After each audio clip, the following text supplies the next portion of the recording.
হয়েছে, এটা ধরা পড়েছে দেখে এই এই- এই লোককে নিয়ে আমরা কথা বলছি। অনেকেই ধরা পড়ে না, অনেকেই চাঁদাবাজি করছে বিভিন্ন দলের সাথে মিলে, অনেকেই আপনার তাদের নির্ধারিত কাজ যা ছিল সবই করছে না, শুধু ওইখানে হচ্ছে ওইটা হচ্ছে তা না।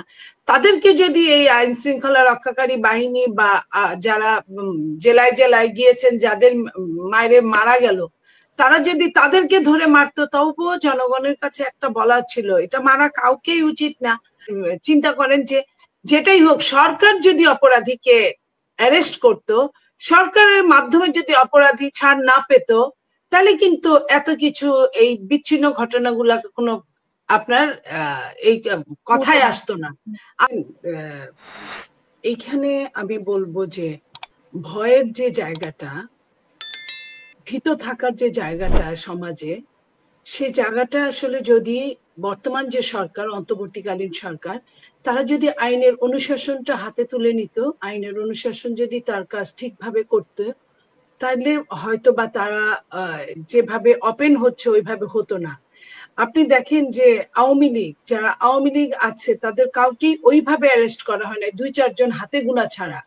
এবং ম্যাক্সিমাম আওয়ামী লীগরা পালিয়ে গিয়েছে, হাই প্রোফাইলের আওয়ামী লীগরা পালিয়ে গিয়েছে, তাদের কিন্তু কোনো আইনের আওতার মধ্যে আনা হয় না। যে যেভাবে পেরেছে এলাকার লোকজন ওইভাবে মামলা দায়ের করেছে, কারো কারো নামে মামলা হয়েছে, কারো কারো নামে মামলা হয় নাই। এখন আমার মনে হয় যে চট্টগ্রামে যে ঘটনাটা ঘটেছে, আওয়ামী লীগের ওই কর্মী অথবা নেতা, সে হয়তো মনে করেছে যে আরো অনেক আওয়ামী লীগ তো ওপেন ঘুরছে, ওপেন কথা বলছে, ওপেন লিফলেট বিতরণ করছে, ওপেন মিছিলের জন্য তৈরি হচ্ছে, কোথাও কোথাও মিছিল করছে।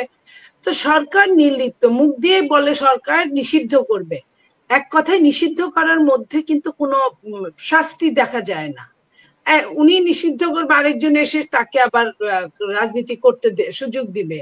তো এটা কোনো বিচার হলো না। বিচার যদি সঠিকভাবে হতো, আইনের অনুশাসন যদি ঠিক মতো থাকতো, যদি বিচারের কাঠগড়া সবার জন্য সমান হতো, তাহলে আজকে যারা এই 15.5 বছর যারা অন্যায় করেছে, যারা চরমভাবে অন্যায় করেছে, তাদেরকে এই মব জাস্টিসের শিকার হতে হতো না। তো মব জাস্টিসটা অবশ্যই এটা করণীয় না, এটা কোনোভাবেই উচিত না। তারপরেও আমি বলছি, সরকার যদি ধরপাকড়টা খুব সিরিয়াসলি করতেও, তাহলে মব জাস্টিস হতো না। না, এই লোক বাইরে থাকে এবং বিয়ের অনুষ্ঠানের মানে বিয়ের মতো একটা অনুষ্ঠানের আয়োজনেরও সাহস পায়।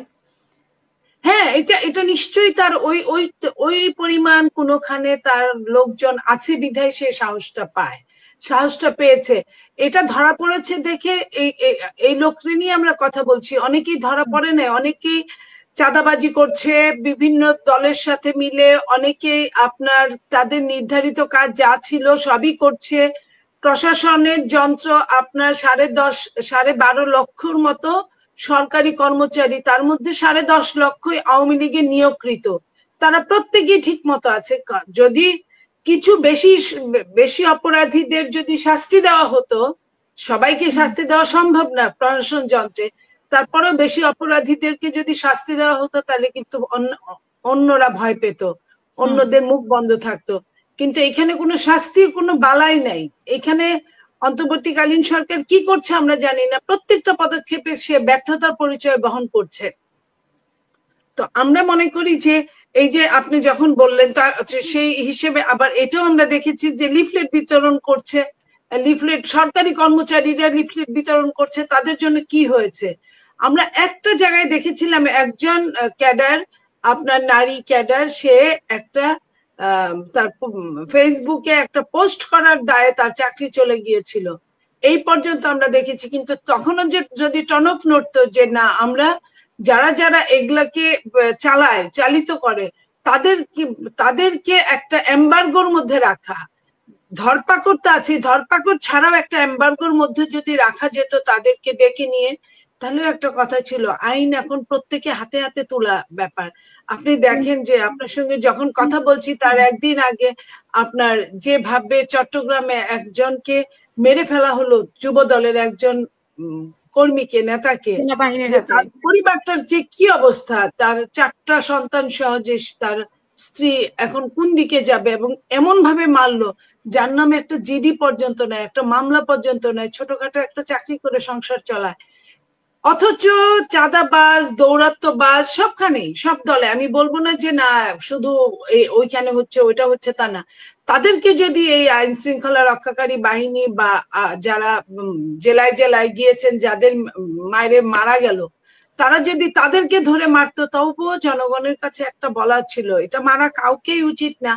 আপনার আইনের জায়গায় আইন তার কাজ করবে, তার জেল হবে, তার ফাঁসি হবে, তার অন্যান্য শাস্তি হবে, কিন্তু কেউ ধরে অ্যারেস্ট করে তাকে পিটিয়ে মারতে পারে না, এটা কোনো আইনের মধ্যে নাই।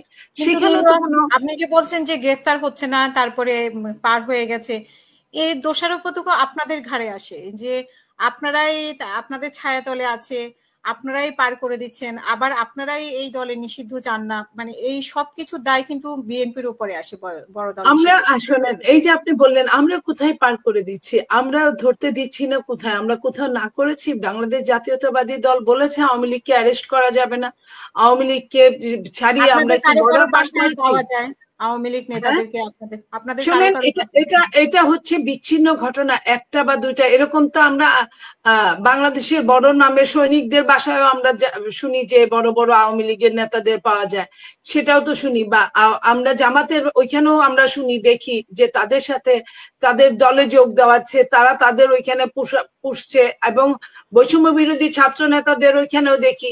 সেটা হলো গিয়া আপনার ওদের ওইখানে অনেক বেশি, বিএনপি যদি একটা কোথাও পাওয়া যায়, তাদের ওইখানে 10টা 20টা 50টা 100টা দেখা যায়।